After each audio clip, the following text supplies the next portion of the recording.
in the run-up to the election. It's done in third world countries, banana republics, never in this country. They're using the Justice Department. But so far, I'm doing very well. I mean, so far, actually, they're concerned because my numbers are higher than they've ever been, because the people in our country get it. They see what's happening. They get it. It's a corrupt government run by a very corrupt and incompetent man named Biden. Our country's gone to hell, and it's gone to hell fast. Now, elsewhere in the interview, Trump attacks Harry and Meghan. He reassures Europe of his support for NATO.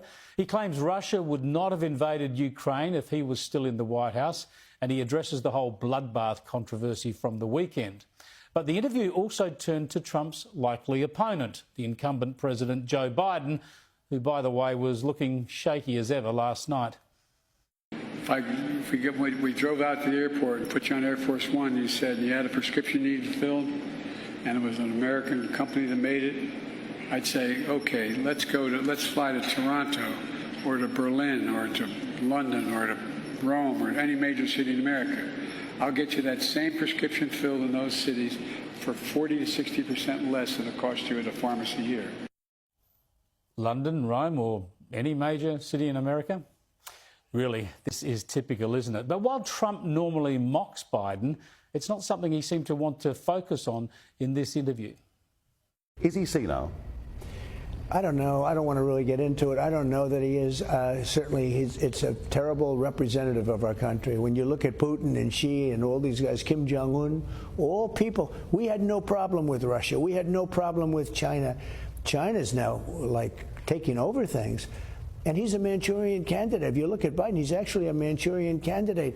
China's paid him off. Everybody knows that. They've paid him off. They've given him millions of dollars.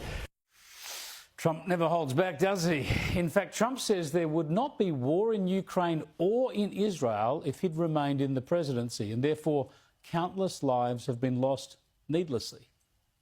Think of how good, if the election weren't rigged, think of how good the world would be right now. You wouldn't have the Ukrainian problem. You wouldn't have, meaning the war between Russia and Ukraine.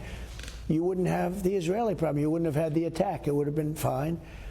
All of those people would be living on both sides. All of those people, hundreds of thousands of people in Ukraine, because I think the number's a lot bigger than they tell you. And then if you add the soldiers from both sides, you're talking about That's horrible. a million. You're probably talking about over 1 million people, and that's only getting worse. It's only going to get worse.